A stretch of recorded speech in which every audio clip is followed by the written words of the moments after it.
കഴിഞ്ഞ ദിവസം നമ്മളൊരു വീഡിയോ ചെയ്തിരുന്നു. നമ്മുടെ ഒരു സംഘപ്രവർത്തകനെ സാമ്പത്തികമായിട്ട് സഹായിക്കാൻ വേണ്ടി തന്നെയായിരുന്നു. അതിലെ യാഥാർത്ഥ്യങ്ങൾ പറഞ്ഞുകൊണ്ടുള്ള വീഡിയോയുടെ വിശദ വിവരങ്ങൾ അറിയേണ്ടവർക്ക് നമ്മുടെ ഈ വീഡിയോ കഴിഞ്ഞ ഉടനെ ആദ്യ കമന്റ് ആയിട്ട് അത് പിൻ ചെയ്ത് വെക്കുന്നതാണ്. അത് എല്ലാ മാന്യ പ്രേക്ഷകരും കാണേണ്ടതുണ്ട്. കാരണം നമുക്കറിയാം, ഇവിടെ നിരോധിക്കപ്പെട്ട പോപ്പുലർ ഫ്രണ്ട് എന്ന് പറയുന്ന ഭീകര സംഘടന, മുസ്ലിം ഭീകര സംഘടന, ആ ഭീകര സംഘടനയും SDP-യുമായി ചേർന്നുകൊണ്ട് നമ്മുടെ ഒരു സംഘപ്രവർത്തകനെ കള്ളക്കേസിൽ കുരുക്കിയതാണ് വിഷയം. അപ്പൊ അത് വിശദമായിട്ട് ഞാൻ മുൻപൊരു വീഡിയോയിൽ കഴിഞ്ഞ ദിവസം പറഞ്ഞിട്ടുണ്ട്. അത് ഇവിടെ പിൻ ചെയ്ത് വെക്കുന്നുണ്ട്. അപ്പോൾ അത് എല്ലാവരും ഒന്ന് പോയി കാണുക. എന്നിട്ട് ആ പയ്യനെ സഹായിക്കാൻ വേണ്ടി നമ്മളൊരു നിയമസഹായ വേദി എന്നുള്ള രീതിയിൽ നമ്മളൊരു കൂട്ടായ്മ ഉണ്ടാക്കിയിട്ടുണ്ട്. അപ്പൊ അതിലേക്ക് സഹായം ചെയ്യാൻ വേണ്ടിയിട്ടുള്ള ഗൂഗിൾ പേ നമ്പർ, എല്ലാ UPI ട്രാൻസാക്ഷനും ഈ 2 നമ്പറുകളിലേക്ക് ചെയ്യാം. ഇനി UPI ട്രാൻസാക്ഷൻ അല്ല, അക്കൗണ്ട് ത്രൂ ചെയ്യുന്നവർക്ക് വേണ്ടിയിട്ട് അക്കൗണ്ട് വിവരങ്ങളും ഇവിടെ പ്രദർശിപ്പിക്കുന്നുണ്ട്. അപ്പോൾ ഇതിൽ ഏതാണോ നിങ്ങൾക്ക് സ്യൂട്ടബിൾ അതിലേക്ക് നിങ്ങൾ ചെയ്യുക. അത് എന്റെ വ്യക്തിപരമായിട്ടുള്ള അക്കൗണ്ട് ഡീറ്റെയിൽസ് ആണ് ഇവിടെ കൊടുത്തിട്ടുള്ളത്. കാരണം ഇത് താൽക്കാലികമായിട്ട് നമ്മളിപ്പോൾ ക്രിയേറ്റ് ചെയ്തിട്ടുള്ള ഒരു നിയമസഹായ വേദിയാണ്. ഇനി അതിനൊരു ലീഗൽ ഫോമിലേക്ക് നമ്മൾ മാറ്റാൻ വേണ്ടി തീരുമാനിച്ചിട്ടുണ്ട്. കാരണം നമ്മളെ ഒരുപാട് സഹോദരങ്ങൾ ഇത്തരത്തിൽ ഒരുപാട് ബുദ്ധിമുട്ടുകൾ അനുഭവിക്കുന്നുണ്ട്. ഇതിലേക്ക് എല്ലാവരും സഹായം ചെയ്യുക. ആ വ്യക്തിയുടെ എന്താണ് കേസ്, എല്ലാ വിശദ വിവരങ്ങളും ഇന്നലെ ഒരു വീഡിയോ നമ്മൾ ചെയ്തിട്ടുണ്ട്. ആ വീഡിയോയുടെ ലിങ്ക് നമ്മുടെ ആദ്യ കമന്റ് ആയിട്ട് പിൻ ചെയ്ത് വെക്കുന്നുണ്ട്.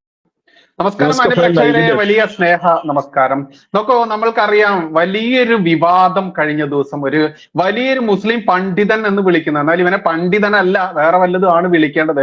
നരച്ച താടി കൊണ്ടോ അതല്ലെങ്കിൽ വലിയ വയസ്സ് കൊണ്ടോ ഒന്നും ഒരിക്കലും ഒരു മനുഷ്യനാവുന്നില്ല. മതം തിന്ന് ജീവിച്ചവന്മാർ മതവർഗീയവാദികൾ മാത്രമേ ആവുകയുള്ളൂ എന്ന് തെളിയിച്ചുകൊണ്ട് ഉമ്മർ ഫൈസി മുക്കം എന്ന് പറയുന്ന ഒരു വൃത്തികെട്ട ജന്തു, ആ രീതിയിൽ തന്നെ പറയേണ്ടതുണ്ട്.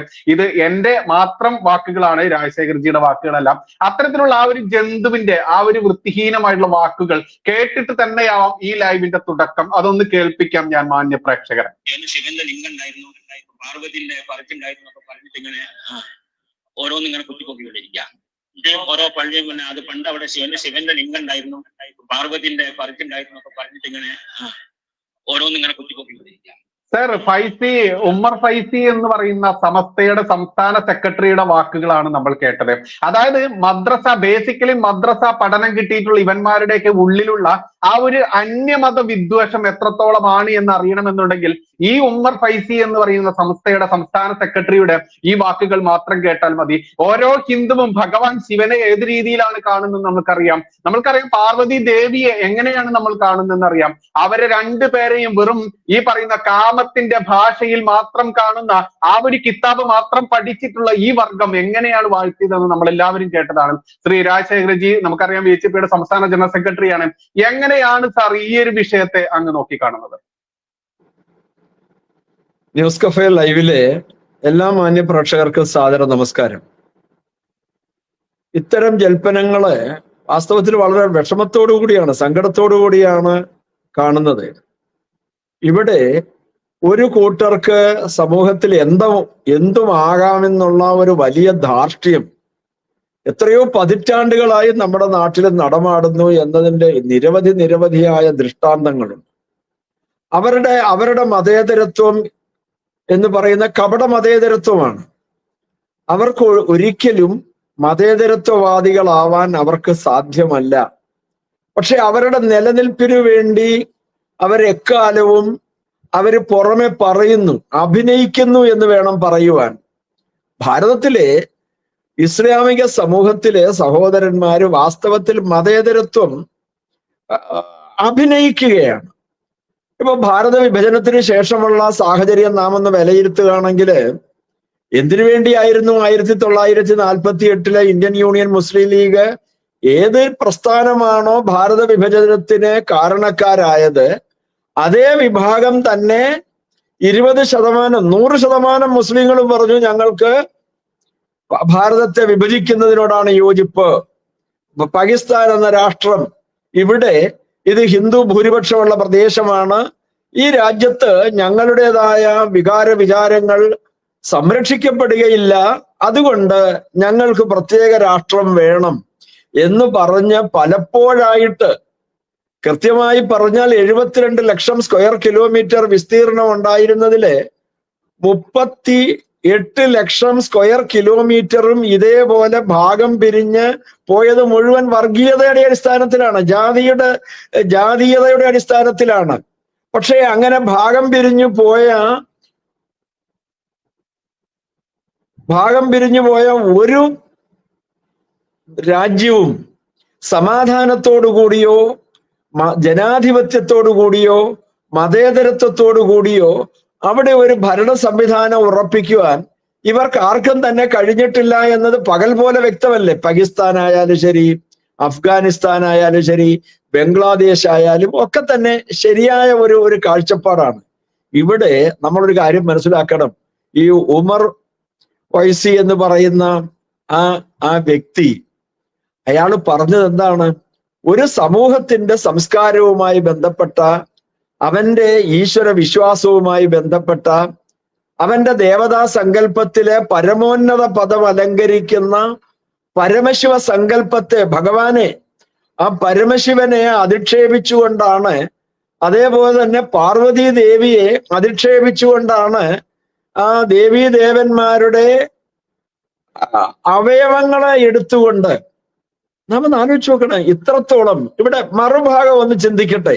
നമുക്കറിയാം, തൊടുപുഴ ന്യൂമാൻസ് കോളേജിലെ മലയാള വിഭാഗം മേധാവിയായിരുന്ന ജോസഫ് മാഷിനുണ്ടായ ഒരു ചോദ്യ പേപ്പറില് മുഹമ്മദ് എന്ന ഒരു വാക്ക് വന്നതിന്റെ പേരിലാണ്. അതിന്റെ പേരിൽ എന്താ സംഭവിച്ചത്? അതിന്റെ പേരിൽ അദ്ദേഹത്തിന്റെ വലത് കരം കൈക്കോടാലിക്ക് വെട്ടി മാറ്റി എടുത്തെറിഞ്ഞ രംഗം നമുക്ക് കാണാൻ സാധിച്ചതാണ്. ഇതിനെ എത്ര മുസ്ലിമങ്ങള്, നാം ആലോചിക്കണം, എത്ര മുസ്ലിമങ്ങൾ ഇതിനെ അപലപിച്ചു. ദേശീയ മുസ്ലിം ആയിക്കൊള്ളട്ടെ, വർഗീയ മുസ്ലിം ആയിക്കോട്ടെ, മതേതരത്വ മുസ്ലിം ആയിക്കൊള്ളട്ടെ, ജിഹാദി മുസ്ലിം ആയിക്കോട്ടെ, ആരെങ്കിലും ഇത് തെറ്റാണ്, ഇത് ജനാധിപത്യ വിരുദ്ധമാണ് എന്ന് പറയുവാനായിട്ട് ആരെങ്കിലും തയ്യാറായോ? ഒന്നും തയ്യാറായില്ല. മറിച്ച് അവര് പറയുന്നതിനെ സ്വാധൂകരിക്കാനും അതിനെ തീരുമാനമാക്കി പ്രചരിപ്പിക്കുവാനും പ്രസരിപ്പിക്കുവാനുള്ള ഒരു ഉത്സാഹമാണ് നടക്കുന്നത്. ഇത് ഇന്നും ഇന്നലെയും തുടങ്ങിയ ഒരു കാര്യമല്ല. എനിക്ക് ഓർമ്മ വരുന്നത്, ഏതാണ്ട് ഒരു 10-30 വർഷം മുമ്പ് തമിഴിൽ ഒരു സിനിമ ഇറങ്ങിയിരുന്നു. ഹരിദാസ് എന്നോ മറ്റുമാണ് അതിന്റെ നാമധേയം. അതിലൊരു പാട്ട് രംഗമുണ്ട്. ആ പാട്ടില് മുഖമത് ചന്ദ്രബിംബം എന്നാണ് അതിലെ വരികള്. മുഖമത് ചന്ദ്രബിംബം. അപ്പൊ രചയിതാവ്, ഗാനരചയിതാവ് മുഖമത് ചന്ദ്രബിംബോദയം എന്ന് എഴുതിയപ്പോ നാം ആലോചിച്ച് നോക്കണം, അവിടെ ആ ചിട്ടപ്പെടുത്തിയ ഗാനസംവിധായകൻ ഇത് ചിട്ടപ്പെടുത്തി വന്നപ്പോ മുഖമത് എന്ന പെട്ടെന്ന് ഒറ്റ വാക്കായി, മുഖമത് എന്നത് ഒറ്റ വാക്കായി വന്നു. അത്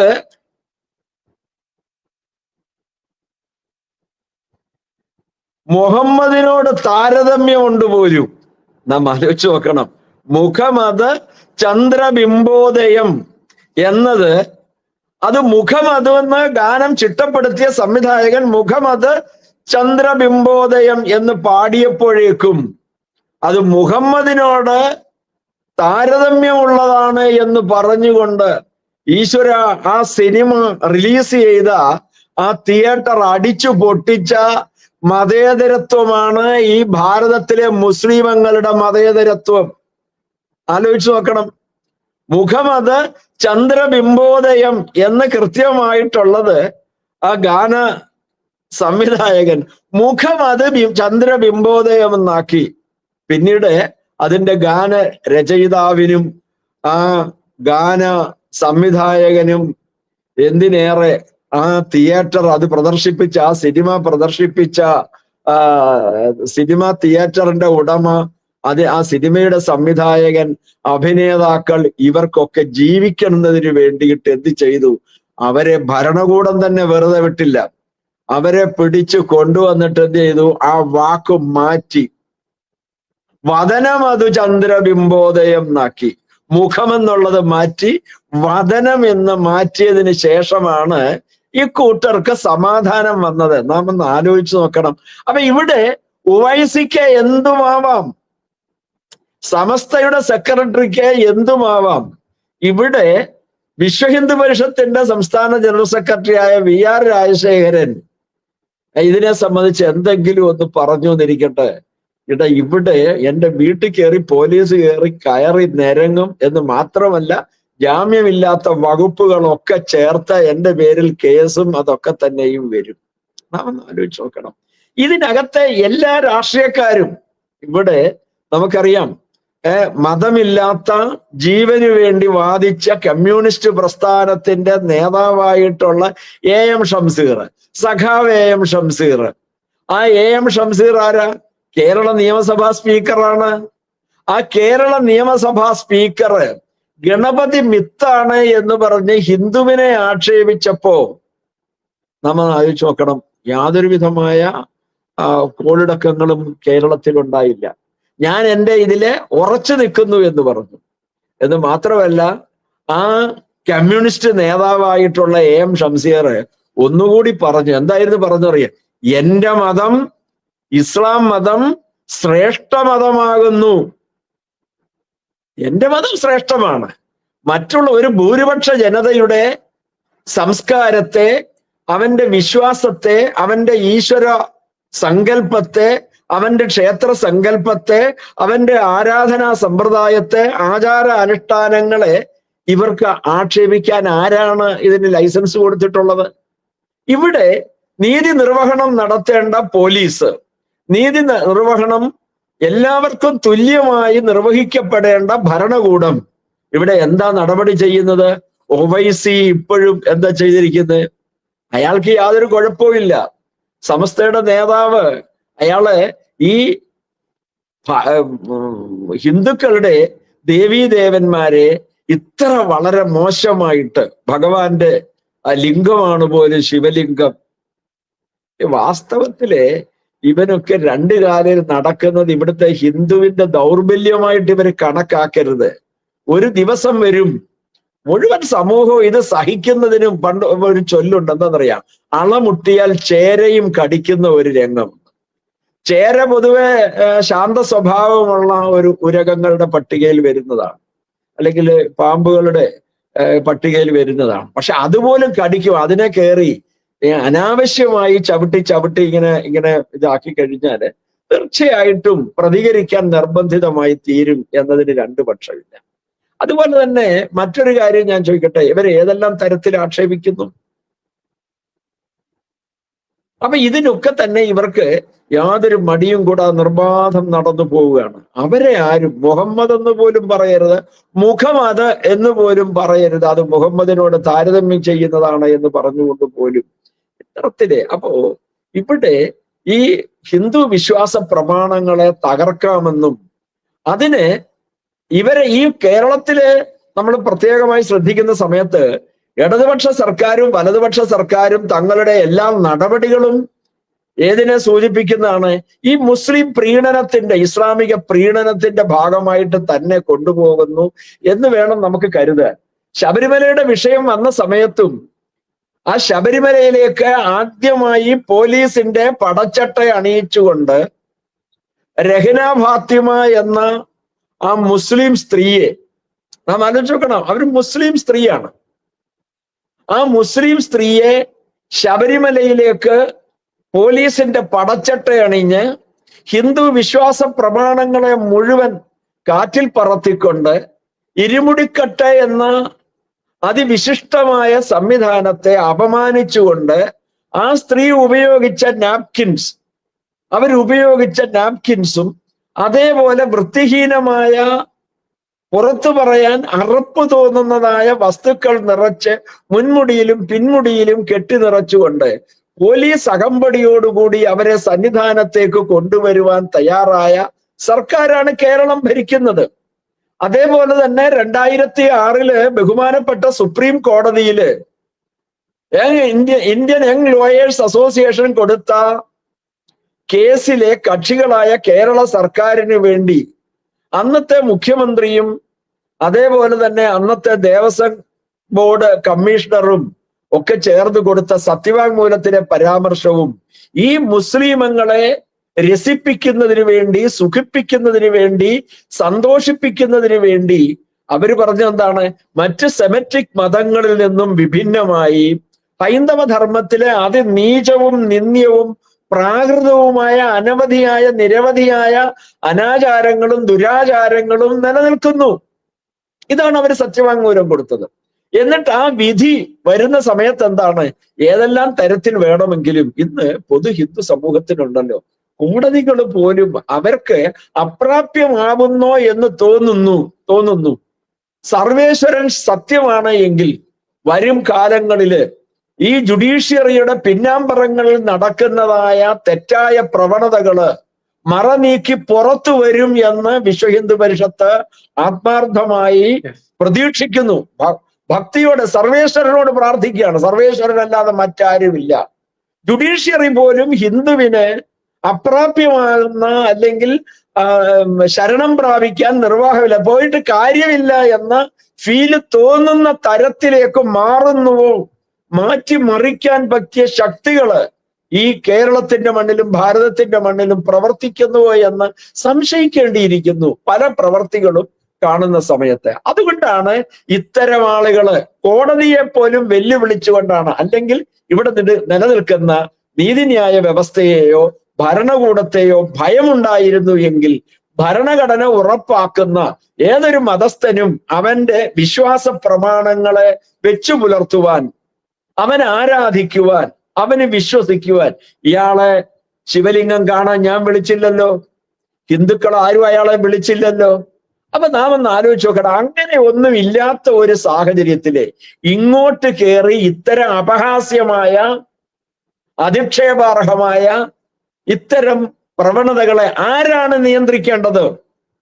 നിയന്ത്രിക്കാൻ അറിയാൻ മേലാഞ്ഞിട്ടല്ല, രംഗത്തിറങ്ങിയാൽ ഉടൻ തന്നെ വിശ്വഹിന്ദു പരിഷത്ത് നിയമം കയ്യിലെടുത്തു എന്ന് പറഞ്ഞുകൊണ്ടുള്ള ഒരു ആക്ഷേപം തലമുറകളെ ഞങ്ങൾ അനുഭവിക്കേണ്ട, അല്ലെങ്കിൽ അങ്ങനെ ആ ഒരു കെട്ടുവയ്പ് വേണ്ട എന്ന് കരുതി ക്ഷമിക്കും തോറും ആ ക്ഷമയുടെ നെല്ലിപ്പല കാണുന്നത് വരേക്കും ഇതേമാതിരി അധിക്ഷേപം തുടരുകയാണെങ്കിൽ ഇനി ഹിന്ദു സംഘടനകൾ, ഹിന്ദു സമൂഹം എന്ത് ചെയ്യണം?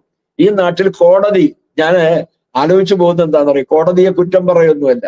ഈ കേരള ഹൈക്കോടതിയിൽ ഒരു കേസ് സ്വമേധയാ ഒരു ജഡ്ജി കേസ് എടുത്തിരുന്നു. എന്തായിരുന്നു അറിയാമോ? ഫേസ്ബുക്കില് ഒരു ഭക്തൻ ഒരു പരാതി ഇട്ടിരുന്നു.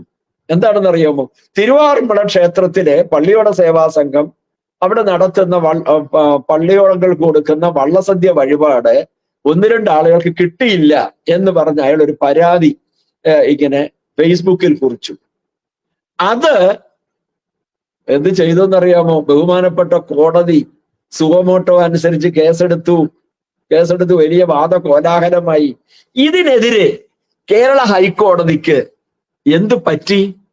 ഈ അധിക്ഷേപം ഒരു വലിയ സമൂഹത്തെ മുഴുവൻ, അതാണ് ഞാൻ പറഞ്ഞത്, ഹിന്ദുവിന്റെ ഈശ്വര സങ്കല്പത്തില് പരമോന്നത പദം അലങ്കരിക്കുന്ന ഭഗവാൻ ശ്രീ പരമേശ്വരനെയും ഭഗവതി ശ്രീ പാർവതിയെയും അധിക്ഷേപിച്ചുകൊണ്ടുള്ള ഈ പരാമർശം ഞാൻ തെളിവ് തരാം.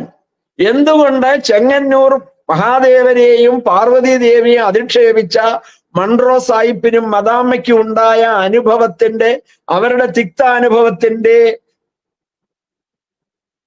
പരിഹാരാർത്ഥം എന്തിനു വേണ്ടിയായിരുന്നു അവിടെ തിരുനടയില് പട്ടും വളയും കാപ്പും ഒപ്പം പ്രായച്ചിത്തമായി എല്ലാ മലയാള വർഷവും ഭഗവതിയുടെ മലയാള വർഷത്തിലെ ആദ്യത്തെ തൃപ്പൂത്താറാട്ട് നടത്തുന്നത് മൺട്രോ സാഹിബിന്റെ വക വഴിപാടാണ് ഇന്നും. അപ്പൊ അത്രത്തോളം അപഹാസ്യമാണ് എന്ന് നിങ്ങൾക്ക് ഉറപ്പുണ്ടെങ്കിൽ ഇന്ന് മുസ്ലിമങ്ങള് മുഹമ്മദ് റിയാസിന്റെ പിടിയിൽ അമർന്നിരിക്കുന്ന കേരളത്തിന്റെ ഭരണകൂടം അത് പൂർണ്ണമായിട്ടും ഇല്ലായ്മ ചെയ്യൂ. ഓരോന്നോരോന്ന് ഇല്ലായ്മ ചെയ്യുന്നുണ്ട്, അക്കൂട്ടത്തിൽ ഇതും കൂടി അങ്ങ് ചെയ്യ്. അപ്പൊ ഇത്രത്തോളം വൈചാരികമായ ബൗദ്ധികമായ തലത്തിൽ ഒരു സമൂഹത്തിന്റെ വിശ്വാസ പ്രമാണങ്ങളെ അധിക്ഷേപാർഹമായ തരത്തിൽ പിച്ചി ചീന്തിയിണക്കുകയും ഭരണഘടനാ വിരുദ്ധമായ പ്രവൃത്തി ചെയ്തിട്ട് പോലും ഇവിടെ എന്ത് നടപടിയെടുത്തു? അപ്പൊ ഹിന്ദുക്കളെ ആർക്കും കയറി, അവൻ ഭൂരിപക്ഷമായാലും ന്യൂനപക്ഷമായാലും അവന് ജീവിക്കാൻ അർഹതയില്ലാത്ത ഒരു സാഹചര്യത്തിലേക്ക് സമൂഹത്തെ കൊണ്ടുപോകുന്നെങ്കിൽ അത് മഹാകഷ്ടമാണ്. ഹിന്ദു സമാജം പ്രതികരിച്ചിരിക്കും, അതിന് യാതൊരു സംശയവുമില്ല.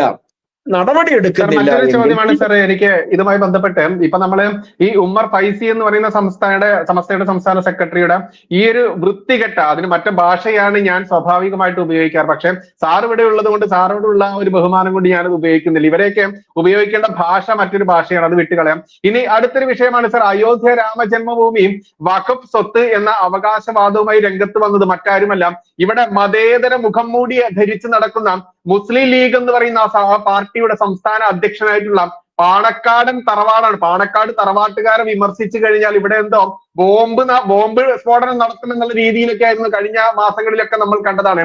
അത്തരത്തിൽ ഈ പാണക്കാട് സാദിഖ് അലി ശിഹാബ് തങ്ങൾ എന്ന് പറയുന്ന ഈ വൃത്തികെട്ട മറ്റൊരു മുഖം എന്ന് തന്നെ പറയേണ്ടതുണ്ട്.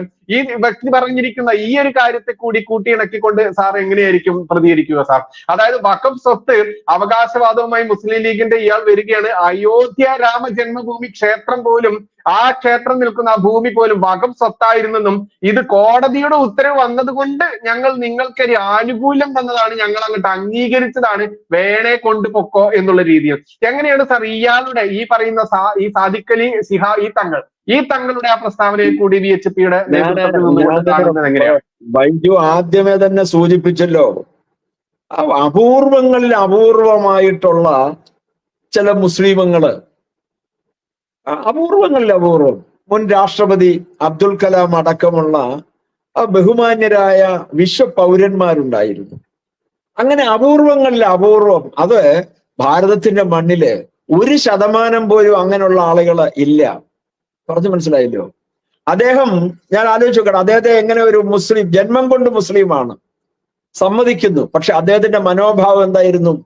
ഭാരതത്തിന്റെ പ്രധാന പൗരന്റെ കസേരയിലേക്ക് പോകുമ്പോ ലോക രാഷ്ട്രങ്ങളോട് ചെയ്ത അദ്ദേഹത്തിന്റെ ഒരു പ്രഭാഷണം ഉണ്ടായിരുന്നു. അതിൽ ഒരു ഭാഗം ഉണ്ടായിരുന്നു. അതിലെന്താണ് പറഞ്ഞിരുന്നത്? ഞാൻ എൻ്റെ കുട്ടിക്കാലത്ത് എനിക്ക് പ്രേരണയും പ്രചോദനവുമായത് അദ്ദേഹത്തിന്റെ ജന്മസ്ഥലമായിട്ടുള്ള തമിഴ്നാട്ടിലെ, ഞാൻ ആ സ്ഥലത്തിന്റെ പേരങ്ങും പെട്ടെന്ന് വിട്ടുപോയി, വളരെ പ്രസിദ്ധമായ ഒരു സ്ഥലമാണ്. അവിടുത്തെ ആ ക്ഷേത്രത്തിലെ നിവേദ്യ പ്രസാദം, അവിടുത്തെ മേൽശാന്തി, വളരെ ദാരിദ്ര്യം അനുഭവിക്കുന്ന ഒരു കുടുംബത്തിലെ അംഗമായിരുന്നു ഞാൻ. അദ്ദേഹം എനിക്കത് തരുമായിരുന്നു. എൻ്റെ ഉയർച്ചയുടെ, എൻ്റെ വളർച്ചയുടെ അടിസ്ഥാന കാരണങ്ങളിൽ ഒന്ന് ആ സർവേശ്വരന്റെ അനുഗ്രഹമാണെന്ന് ഞാൻ വിശ്വസിക്കുന്നു എന്ന് പറഞ്ഞ് അത്രത്തോളം സത്യത്തെ മൂടിവെക്കാതെ പരമമായ സത്യത്തെ അംഗീകരിക്കുന്ന ഒരു ആ വ്യക്തിത്വങ്ങൾ അപൂർവങ്ങളിൽ അപൂർവമാണ്. പക്ഷെ ഇവിടെ പ്രത്യേകിച്ച് കേരളത്തിലെ നാം ആലോചിക്കും. ഞാൻ അതിന് മറ്റൊരു കാര്യം കൂടെ, ഇപ്പൊ ബംഗ്ലാദേശ് വിഷയം ഇതുമായിട്ട് ബന്ധമുള്ളതല്ല, ഞാൻ ഓടിച്ചൊന്ന് പറയുകയാണ്.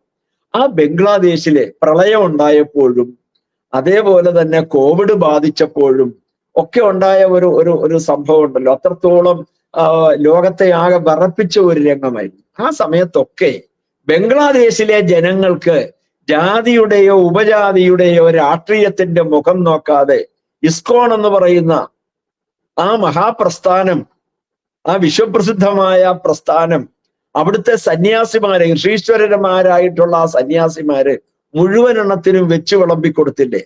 അത് കഴിച്ച് തൊണ്ടയിൽ നിന്ന് ഇറങ്ങുന്നതിന് മുമ്പേ അല്ലേ ആ സന്യാസി വര്യനെയും എന്ന് മാത്രമല്ല അവിടുത്തെ മുഴുവൻ ന്യൂനപക്ഷങ്ങളെയും വെട്ടി നുറുക്കി, എന്തിനേറെ കന്നുകാലികളെ പോലും വെറുതെ വിട്ടില്ല. ആ ആശ്രമം വകയുണ്ടായിരുന്ന കൃഷിത്തോട്ടങ്ങൾ മുഴുവൻ നശിപ്പിച്ചില്ലേ? അപ്പൊ ഇവരെ നെറികേടിന്റെ പര്യായമാണോ? അല്ല എന്ന് ആർക്കെങ്കിലും പറയാൻ പറ്റുമോ? നന്ദികേടിന്റെ പര്യായം എന്നല്ലേ? അപ്പൊ ഇവിടെ ഇവർക്ക് ഇവരോടല്ലാതെ വേറെ ആരോടും പ്രതിബദ്ധതയില്ല. ആരോടും ഇവരെ ഇങ്ങനെ താണു വണങ്ങി. അതുകൊണ്ടാണല്ലോ സന്ദീപ് വാര്യര് BJP-യിൽ നിന്ന് കസേര കിട്ടിയില്ല എന്ന് പറഞ്ഞ് പിണങ്ങിപ്പോയപ്പോ, കാരണം എന്തുമായിക്കോട്ടെ, ഞാൻ രാഷ്ട്രീയക്കാരനല്ലാത്തതുകൊണ്ട് ആ ഭാഗത്തേക്കൊന്നും ഞാൻ കിടക്കുന്നില്ല. പക്ഷെ ഇവിടെ കാണേണ്ട ഒരു കാര്യം എന്താണ്? VD സതീശനും K സുധാകരനും ഒക്കെ കൂടെ ചേർന്നിട്ട് അയാളെ ചെവിക്ക് പിടിച്ച് നേരെ കൊണ്ടുപോയത് എവിടേക്കാണ് കൊണ്ടുപോയത്? ഇവിടെ കൊണ്ടുപോയി മുത്തം കൂടാനായിട്ട് കൊണ്ടുപോവായിരുന്നു. ഇനി വേറെ എന്തൊക്കെ നടന്നു, അകത്ത് നടന്നു എന്ന് നമുക്കറിയില്ല, അത് വേറെ വിഷയം, പോവട്ടെ. പക്ഷെ ഇത് ഈ കോൺഗ്രസിന്റെ അടിയറവ്, മുസ്ലിം ലീഗിന്റെ മുമ്പിൽ അടിയറവ് വെക്കുന്ന ഒരു സാഹചര്യമാണ് നമുക്ക് കാണാനായിട്ട് സാധിച്ചത് എന്ന് വേണം കരുതുക. അപ്പൊ ഇവിടെ എന്താണ്, അവരത് പറയും. ഇത് വെറുതെ പറയുന്നതല്ല, ഇത് അവരുടെ ഉൾക്കാഴ്ചയാണ്. അവർ ഏതൊരു കാര്യത്തിനും 10 വർഷത്തേക്ക് അഡ്വാൻസ് ചെയ്തുകൊണ്ട് കാര്യങ്ങൾ പ്ലാൻ ചെയ്യുന്ന ഗ്രൂപ്പ് ഓഫ് തിങ്കേഴ്സ് പാണക്കാട് എപ്പോഴും ഉണ്ട്. പാണക്കാട് തറവാട്ടിലെ അല്ലെങ്കിൽ അവര് മുസ്ലിം ലീഗിന്റെ നേതാക്കന്മാരായിട്ടൊക്കെ ഇരിക്കുന്നെങ്കിൽ അവരുടെ അവിടെ നടക്കുന്ന ചർച്ചകളൊക്കെ വേറെ ഒരു ടീമാണ് ഇതൊക്കെ തയ്യാറാക്കുന്നത് എന്നാണ് അറിയാനായിട്ട് പിന്നാമ്പുറം കേൾക്കാൻ ഇടയായത് എന്ന് വേണം പറയുക. അപ്പൊ അതിന്റെ അടിസ്ഥാനത്തിൽ അവരുടെ കണ്ടെത്തലാണിത്. ഇപ്പൊ ബൈജു, നമ്മൾ കേരളത്തില് ഭയപ്പെടേണ്ട, കൊല്ലം റെയിൽവേ സ്റ്റേഷൻ വഖഫ് ഭൂമിയാണ് എന്നുള്ള പ്രസ്താവന വരാൻ അതിവിദൂരമല്ലാത്ത ഭാവിയിൽ തന്നെ കൊല്ലം റെയിൽവേ സ്റ്റേഷൻ വഖഫ് സ്വത്താണ് എന്ന് പ്രഖ്യാപിക്കാനായിട്ട് വരുന്നത്. കാരണം അതിനിടയ്ക്ക് അവരുടെ ശവക്കോട്ടയുണ്ട്, കൊല്ലം റെയിൽവേ സ്റ്റേഷനോട് ചേർന്ന് അവരുടെ ശവക്കോട്ടയുണ്ട്. വാരണാസി റെയിൽവേ സ്റ്റേഷനില് UP-യിലെ പല റെയിൽവേ സ്റ്റേഷനുകളും വഖഫ് സ്വത്താണെന്ന് തെളിയിക്കാൻ പറ്റുന്നത്. എന്തിനേറെ, നാളെ പറയും ശബരിമലയും വഖഫ് സ്വത്താണെന്ന്. അവസാനം ഈ പാവം ഹിന്ദു, എനിക്ക് ഇവിടുത്തെ കമ്മ്യൂണിസ്റ്റുകാരനായ ഹിന്ദുവിനോടും കോൺഗ്രസ്സുകാരനായ ഹിന്ദുവിനോട് ചോദിക്കാനുള്ളത്, ഇവന്മാരെ എന്തോ ഒരു വിവരം കെട്ട ലോകത്താണ് ജീവിക്കുന്നത് എന്ന്. ഇവിടുത്തെ മുസ്ലിമങ്ങൾക്ക് സംഘടിക്കാം, മുസ്ലിമങ്ങളെ അവന്റെ മതത്തിന് വേണ്ടി, അവന്റെ വിശ്വാസ പ്രമാണങ്ങൾക്ക് വേണ്ടി ഒരുമിച്ച് നിൽക്കാം. നാം ഒന്ന് ആലോചിച്ച് നോക്കുകയും ഇതെല്ലാം തന്നെ ഇത് എവിടേക്കാണ് ഈ പോക്ക് പോകുന്നത്? രാമജന്മഭൂമിയില് നാം ആലോചിച്ച് നോക്കണം. കൃത്യമായിട്ട് സ്കന്ദപുരാണം, സുപ്രീം കോടതിയിൽ പോലും വന്ധ്യവയോധികനായിട്ടുള്ള നമ്മുടെ അഭിഭാഷകൻ അദ്ദേഹം എഴുന്നേറ്റ് നിന്നുകൊണ്ട്, പരാശരൻ വക്കീൽ എഴുന്നേറ്റ് നിന്നുകൊണ്ട് കോടതിയോട് പറഞ്ഞത്, ഒരാളുടെ അച്ഛന്റെ പേര് മാറ്റാം, അമ്മയുടെ പേര് മാറ്റാം, സ്വന്തം പേര് മാറ്റാം, വീട്ടുപേര് മാറ്റാം, പക്ഷെ ഒരുത്തന്റെ ജന്മസ്ഥാനം മാറ്റാൻ ഇതുവരെ ഭരണഘടനയിൽ വ്യവസ്ഥയില്ല. അതുകൊണ്ട് സ്കന്ദപുരാണത്തിന്റെ ആ ഒറിജിനൽ വേർഷനും അതിന്റെ ട്രാൻസ്ലേഷനും കൂടെ കോടതിയെ ഹാജരാക്കി ബോധ്യപ്പെടുത്തിക്കൊണ്ടാണ് ആ അയോധ്യയുടെ സകല പ്രാധാന്യവും പറയുന്നത്. ഇതാണ് എന്തോ ഒരു വിവരക്കേടാണ് ഈ മുസ്ലിം ലീഗിന്റെ. അയാളുടെ ഉള്ളിലുള്ള വർഗീയ വിഷമാണ് ആ പുറത്തേക്ക് പ്രകടിതമായത്. ഹിന്ദു വിരുദ്ധതയാണ്. ശബരിമല വിഷയം വന്ന സമയത്ത് മുസ്ലിം ലീഗിന്റെ മറ്റൊരു നേതാവ് ഉണ്ടായിരുന്നല്ലോ, doctor M K Muneer. Ordinary layman ആണോ? അല്ലല്ലോ, പ്രഗത്ഭനായ ഒരു ഡോക്ടറാണ്. അദ്ദേഹം പഠിച്ച ആളല്ലേ. എന്നിട്ട് അയാള് ശബരിമലയെ എത്രത്തോളം ആക്ഷേപിക്കാമോ, അധിക്ഷേപിക്കാമോ, അപമാനിക്കാമോ, അവമതിക്കാമോ അത്തരത്തിൽ അവമതിച്ചുകൊണ്ട് അതിന്റെ ഒരു പുസ്തകം തന്നെ ആ കാലഘട്ടത്തിൽ പ്രകാശനം ചെയ്തു. നാം ആലോചിച്ചു നോക്കുന്നു. അപ്പൊ ഇവിടെ അത് തന്നെയാണ് ഈ ഉമ്മറും ചെയ്തത് എന്നത് പകൽ പോലെ വ്യക്തമാണ്. അയക്ക് ഒരു ചാൻസ് നോക്കിയിരിക്കുകയാണ്, ആ ചാൻസ് അടിച്ചു പൊട്ടിച്ചു. കാരണം അതെന്തുകൊണ്ടാണ്? അവരുടെ ആത്മവിശ്വാസം കൂടുതൽ, അവരെ ചോദ്യം ചെയ്യാൻ, അവരെ എതിർക്കാൻ ആരുമില്ല. കാരണം ഞാൻ പറയാം, ഇപ്പൊ ലാൽ ബഹദൂർ ശാസ്ത്രി ഭാരതത്തിന്റെ പ്രധാനമന്ത്രി ആയിരുന്ന കാലത്ത് ജമ്മു കാശ്മീരിലെ ഹസ്രത്ത് ബാൽ എന്ന് പറയുന്ന ഒരു പള്ളിയുണ്ട്. ആ ഹസ്രത്ത് ബാലിലെ ആ പള്ളിയിലെ പരമകാരുണികനായ അള്ളാഹുവിന്റെ തിരുമുടിയെന്നോ ഏതോ ഒരു രോമമോ എന്തോ ഏതായാലും അവിടെ അങ്ങനെ ഉണ്ട്. ഒരു രാത്രിയില് അതെങ്ങനെയോ കളവ് പോയി. ആരാണെന്നറിയില്ല. മായയായി വന്നു, മായയായി തന്നെ പോയി എന്നാണ് പൊതുസമൂഹത്തിലെ വിവരമുള്ള ആളുകൾ പറഞ്ഞു കേട്ടത്. അങ്ങനെയാണ്, മായയായി വന്നു, മായയായി തന്നെ അത് പോയി. പക്ഷേ ഭാരതത്തിന്റെ പ്രധാനമന്ത്രി ലാൽ ബഹദൂർ ശാസ്ത്രി അദ്ദേഹം പറന്നെത്തി. എവിടെ? ജമ്മു കാശ്മീരിൽ പറന്നെത്തി ഹസ്രത്ത് ബാൽ പള്ളിയിൽ പോകുന്നു. ഏതായാലും ഒറ്റ രാത്രി കൊണ്ട് കേന്ദ്ര സർക്കാർ ഈ മായയായി പോയ, ആവിയായി പോയ ആ പരമകാരുണികനായ അള്ളാഹുവിന്റെ ആ തിരുമുടി കണ്ടെത്തി കൊടുത്തു. ഇവിടെ നമ്മളൊരു കാര്യം ആലോചിച്ച് നോക്കണ്ടേ?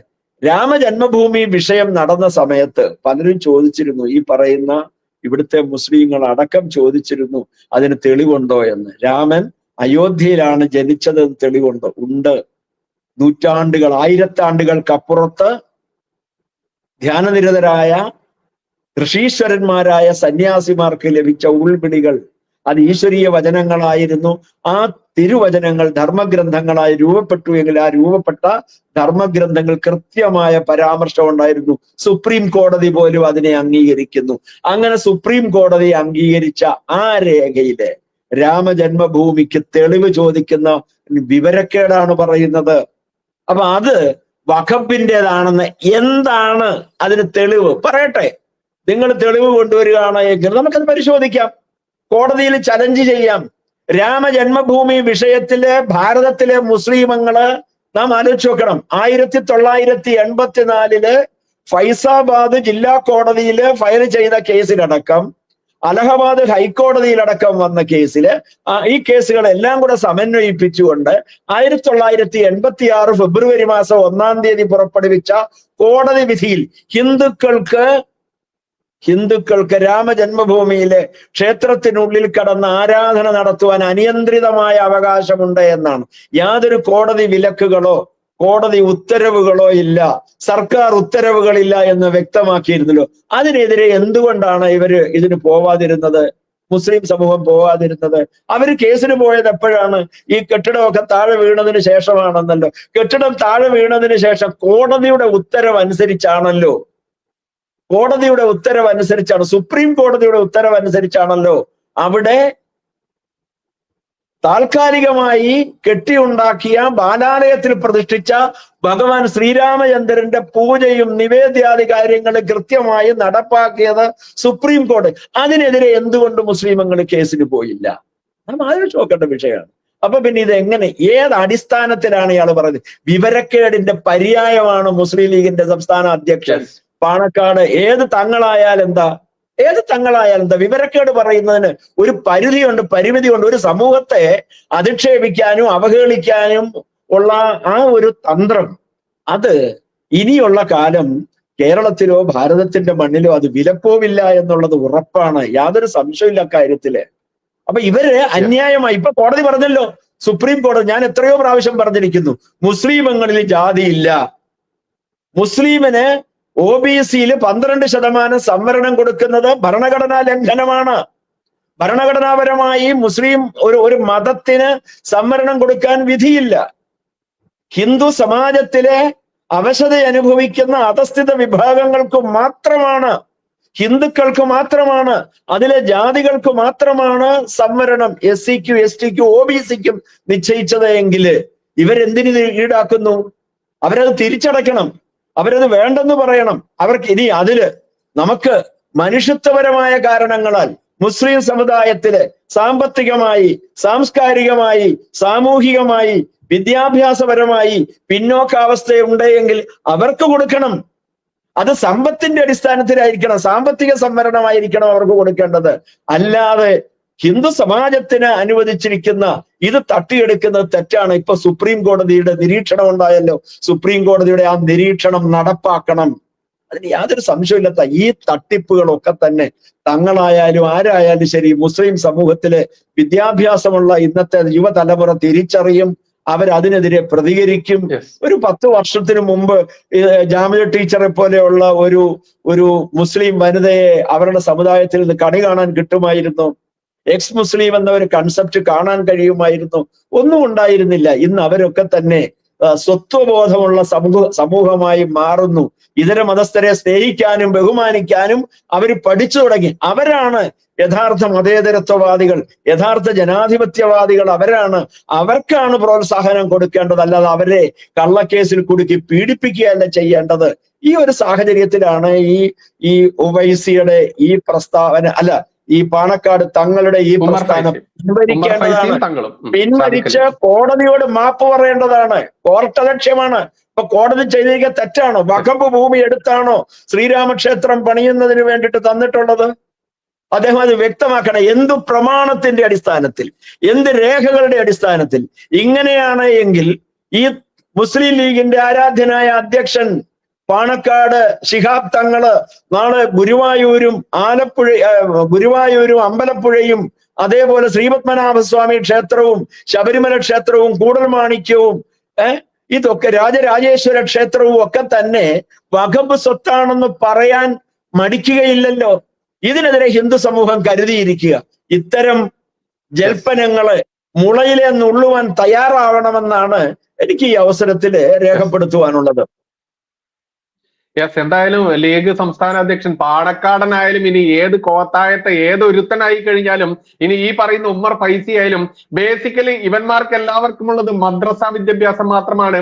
ആ കിതാബിനുള്ളിൽ എന്താണുള്ളതെന്ന് ആരിഫ് ഹുസൈൻ സാറും ജാമിദ ടീച്ചറും അതല്ലെങ്കിൽ അനിൽ കൊടിത്തോട്ടം ആയിക്കോട്ടെ അതല്ലെങ്കിൽ സബാസ്റ്റിൻ പുന്നക്കലായിക്കോട്ടെ ഇത്തരത്തിൽ ഒരുപാട് ആളുകൾ ഉച്ചത്തിൽ പറയുമ്പോൾ ഇവന്മാർ ബേസിക്കലി ഈ മദ്രസ വിദ്യാഭ്യാസം കൊണ്ട് ഈ വർഗീയത മാത്രം പറഞ്ഞുകൊണ്ട് ഇവിടെ ഹിന്ദുവിന്റെ നെഞ്ചത്തോട്ട് കയറി ഇറങ്ങുന്ന ഈ പരിപാടി ഇനി നടക്കില്ല. അത് ചോദ്യം ചെയ്യാൻ ഇതുപോലെ കൃത്യമായിട്ടും ആളുകൾ ഉണ്ട് എന്നുള്ളത് ഒരു താക്കീതായി തന്നെ വി ആർ രാജശേഖർജി ഇവിടെ വ്യക്തമാക്കിയിട്ടുണ്ട്.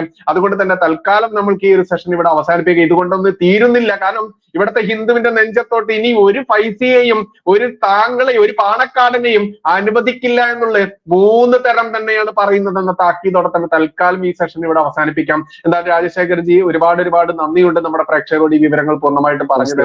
അങ്ങനെയൊക്കെ ഇനിയും ഒരുപാട് പറയാനുണ്ട് എന്നറിയാം. മറ്റൊരു സെഷൻ കൂടി നമ്മൾ വെച്ചത് കൊണ്ട് തൽക്കാലം നമ്മൾക്ക് ഈ സെഷൻ ഇവിടെ വൈൻഡ് അപ്പ് ചെയ്യാം. നാളെ അല്ലെങ്കിൽ മറ്റന്നാൾ മറ്റൊരു വിഷയമായിട്ട് വീണ്ടും വരാം. നന്ദി, നമസ്കാരം. ജയ് ഹിന്ദ്, ജയ് ശ്രീറാം.